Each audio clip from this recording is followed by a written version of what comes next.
Corporation పదవుల భర్తీ తెలంగాణ కాంగ్రెస్ నేతల్లో కొత్త ఆశలు రేకెత్తిస్తున్నాయి. పాత వాళ్ళకి 70% పదవులు ఇస్తామన్న పీసీసీ చీఫ్ ప్రకటనతో నేతలంతా లాబింగ్ మొదలుపెట్టారు. కొత్త వారికి కొన్ని పదవులు ఇస్తామనడంతో కాంగ్రెస్ లోకి ఇటీవలే వచ్చిన వారు తమ ప్రయత్నాలు తాము మొదలు పెట్టేశారు. కష్టపడిన వారికే పదవులు ఇస్తామని ప్రకటించారు పీసీసీ చీఫ్ మహేష్ కుమార్ గౌడ్.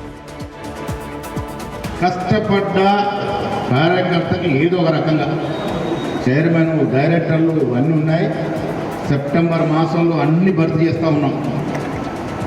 రాష్ట్రంలో మిగిలిన చైర్మన్లు అన్నీ కూడా భర్తీ చేయబోతా ఉన్నాం. అన్నిట్లో కూడా 70-80% కార్యకర్తలకి వస్తుంది. ఒక 20% కొత్త వారికి అవకాశం ఉంటుంది. కొత్త వారిని కూడా, కొత్త రక్తాన్ని కూడా ఆహ్వానించాలి కాబట్టి కొంత ఉంటుంది. జిల్లా నుంచి కార్పొరేషన్ పదవులు ఆశిస్తున్న వారిలో మారా చంద్రమోహన్ రెడ్డి, అన్వేష్ రెడ్డి కీలకంగా ఉన్నారు. స్టేట్ సీడ్స్ కార్పొరేషన్ చైర్మన్ పదవిని మరోసారి ఆశిస్తున్నారు అన్వేష్ రెడ్డి. చంద్రమోహన్ రెడ్డి సైతం 3 పదవులకు అప్లికేషన్ పెట్టారు. మరి ఎవరిని పదవులు వరించబోతున్నారనేది కూడా ఆసక్తిగా మారింది. పీసీసీ ఎవరి వైపు మొగ్గు చూపుతుందనేది కూడా ఇప్పుడు ఇంట్రెస్టింగ్ ఉందని చెప్పాలి. ఇక మోర్ డీటెయిల్స్ అందించేందుకు మా ప్రతినిధి రాజేష్ లైవ్ లో సిద్ధంగా ఉన్నారు. రాజేష్, మరి ఆశావాహుల సంఖ్య కూడా ఎక్కువగానే కనిపిస్తుంది. మరి పీసీసీ ఎవరి వైపు మొగ్గు చూపబోతుంది? ఏదైతే పాత వాళ్ళకి కొత్త వాళ్ళకి కాకుండా అందరికీ సమన్యాయం చేస్తామని చెప్తున్నారు.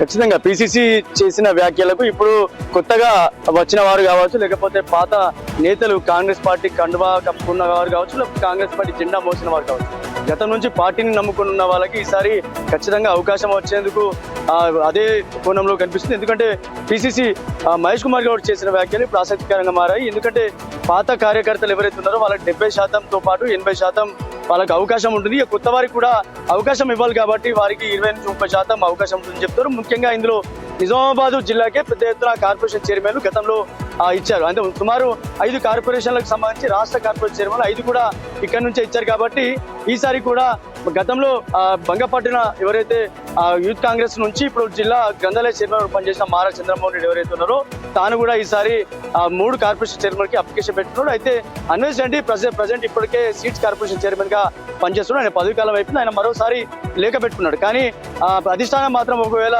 సానుకూలంగా లేనప్పటికీ కూడా ఇటు మారా చంద్రమోహన్ రెడ్డి ఎవరైతే ఉన్నారో తనపై సానుకూలంగా ఉన్నట్టుగా ఒక ప్రచారం అయితే జరుగుతుంది. ప్రస్తుతానికి అయితే ఈ కార్పొరేషన్ కాకుండా మిగతా కార్పొరేషన్లు ఏవైతే ఉన్నాయో అవన్నిటి కూడా పాత కాంగ్రెస్ నేతలు ఎవరైతే ఉన్నారో వాళ్ళందరూ కూడా అవకాశం దక్కేందుకు ఉన్నట్టుగా ప్రచారం అయితే జరుగుతుంది. దాంతో పాటు ధర్మపురి శ్రీనివాస్ మాజీ పీసీసీ అధ్యక్షుడు, ధర్మపురి సంజయ్ పైన కూడా అవకాశాలు ఉన్నట్లు తెలుస్తుంది. ఈసారి కార్పొరేషన్ చైర్మన్లు ధర్మపురి సంజయ్ తో పాటు మారా చంద్రమోహన్ రెడ్డి కూడా అవకాశాలు దక్కనున్నట్లు తెలుస్తుంది. రాష్ట్ర వ్యాప్తంగా కూడా కార్పొరేషన్ చైర్మన్లు ఏవైతే ఖాళీ అయ్యాయో కొత్త రక్తానికి తీసుకునేందుకు, కొత్త యూత్ తీసుకునేందుకు కూడా సిద్ధమవుతున్నారు. అంతేకాకుండా సేమ్ టైం కాంగ్రెస్ పార్టీ జెండా మోసిన పాత నేతలు ఎవరైతే ఉన్నారో పాత కార్యకర్తలకి వాళ్ళకి ఈసారి అవకాశం దక్కుతున్నట్టుగా తెలుస్తుంది. Right Rajesh, thank you.